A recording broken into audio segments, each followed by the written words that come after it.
One morning, when Mr. Sharma reached for his customized branded watch while getting dressed for work, he found that there was nothing but an empty watch stand. The watch was missing. On asking his wife, Mrs. Sharma, about it, he got to know that she hadn't seen the watch. She also mentioned that their house help, Radha, had been asking her for a raise for an urgent requirement. But Mrs. Sharma has denied increasing her wages and suspected that Radha stole the watch for that very reason. They rushed to Radha's room and went through all of her belongings. The room was turned upside down in the search of the watch. The Sharma family didn't find the watch, but they found something else. 50,000 rupees in her suitcase. On being inquired, Radha told Mr. Sharma that she had been saving the money for her mother's surgery. Mr. Sharma didn't listen to a word she said. He immediately went to the police and filed an FIR against her.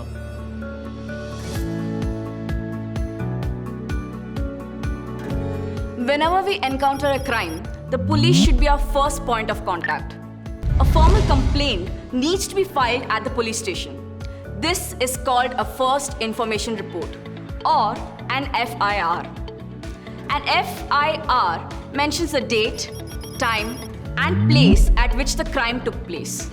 It also includes basic details like who was involved in the crime and a description of the events. If the identities of the accused person and witnesses are known, they are also mentioned. Oh, a witness is anyone who has seen, heard, or knows about the incident and can give more information about what happened. Did you know getting a free copy of an FIR is a legal right of the person filing the complaint? So, what happens after an FIR is filed? Well, in Mr. Sharma's case, the police began their investigation. They sealed the 50,000 rupees in an envelope and seized it as evidence. If you have watched a crime thriller, you'll know that the most intriguing part of it is the police investigation. A police investigation involves recording the statements of witnesses, solving clues, and gathering crime scene evidence. Evidence is an available body of facts or information used in a legal investigation, or admissible as testimony in a court of law. To put this simply, evidence refers to facts or information that can be presented in a court of law to prove whether a person is guilty of a crime or not. Okay, coming back to our story. The police then arrested Radha. She begged the Sharma family. She told them that she hadn't done anything wrong. She would never steal from them.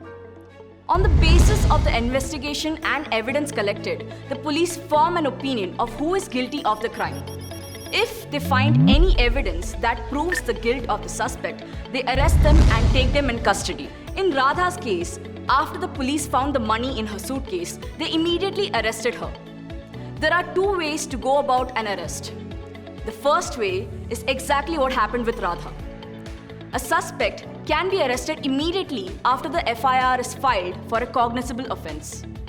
A cognizable offense refers to an offense for which the police may arrest a person without the permission of the court. The other way is arresting the suspect after the court's order. Probably something like those scenes in movies in which the police interrogates or puts suspect under detention. This basically means illegally keeping someone under police custody. Or a scene in which a suspect is beaten up during interrogation by a macho police officer who is the hero of the movie may also come to your mind. Well, in real life, none of that is acceptable. A suspect cannot be arrested without following proper procedures. The police cannot torture, beat, or shoot a suspect in custody during investigation, nor can they inflict any form of punishment on the suspect. But how is this guaranteed? Well, we have some provisions for this. 1. In our country, we follow the principle of the rule of law, which states that everyone is equal before the law. This is applicable to the police as well. Therefore, police investigations always have to be conducted in accordance with the law and with absolute respect for human rights. 2. rights of the accused are protected in the Constitution through the fundamental rights. That's right. Article 22, under the right to freedom, has some provisions that protect Indian citizens accused of any crime. Let's explore this a bit more. Article 22 of the Constitution and the criminal law guarantee to every arrested person certain important provisions. They include the right to be informed at the time of arrest about the offense for which they are being arrested, the right to be presented before a magistrate within 24 hours of the arrest, and the right to not be ill-treated or tortured during the arrest or while in custody. Confessions made in police custody cannot be used as evidence against the accused. A boy under 15 years of age and women cannot be called to a police station only for questioning. Unfortunately, in spite of these provisions, the police regularly violate the rights of the accused. Tired of this mistreatment, D.K. Basu, the chairman of Legal Aid Services West Bengal, filed a petition in 1986 in the Supreme Court. Through this, he raised his voice against the custodial deaths happening in jail due to the torture on the accused.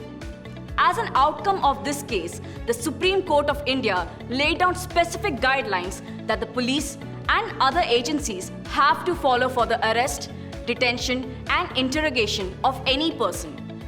They are known as D.K. Basu guidelines. Let's now take a look at these guidelines. Police officers need to wear clear, accurate, and visible identification and name tags at all times while on duty. This is so that the person being interrogated or arrested knows the name and designation of the police officer they are dealing with. A memo or a document of arrest should be prepared and filed by the police at the time of arrest. At least one witness, who can also be a family member, should sign the memo along with the accused. The person arrested, detained, or being interrogated has the right to inform a relative, friend, or a well-wisher so that they can get the necessary help and support in time. When a friend or relative of the accused lives outside the district, they must be notified of the place of arrest and venue of custody by the police within 8 to 12 hours of the arrest. Okay, I have a question for you here. What if the arrested person isn't guilty? Is it fair to hold them in prison for the entire period of trial in court? I'm hoping your answer is no.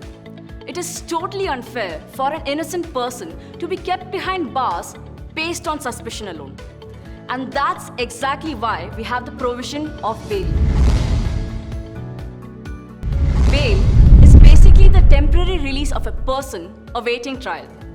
It is done by giving a monetary value as a deposit of security to ensure their availability during the course of the investigation. It is very important because if the person arrested is found to be innocent later, their arrest would have been a violation of their personal liberty. Until now, you have seen all the procedures till a case is investigated and the suspect is arrested. So, what's next? Well, after the police investigation, if they think that the evidence points to the guilt of the accused person, they file a charge sheet in court. A charge sheet is a document that contains charges against the accused for the crimes they have committed. It is based on this charge sheet that a trial is held in a magistrate court where the criminal justice system of India provides a fair trial to everyone. And the same will be provided to Radha. So, what does this fair trial mean? Well, that's something you need to think about.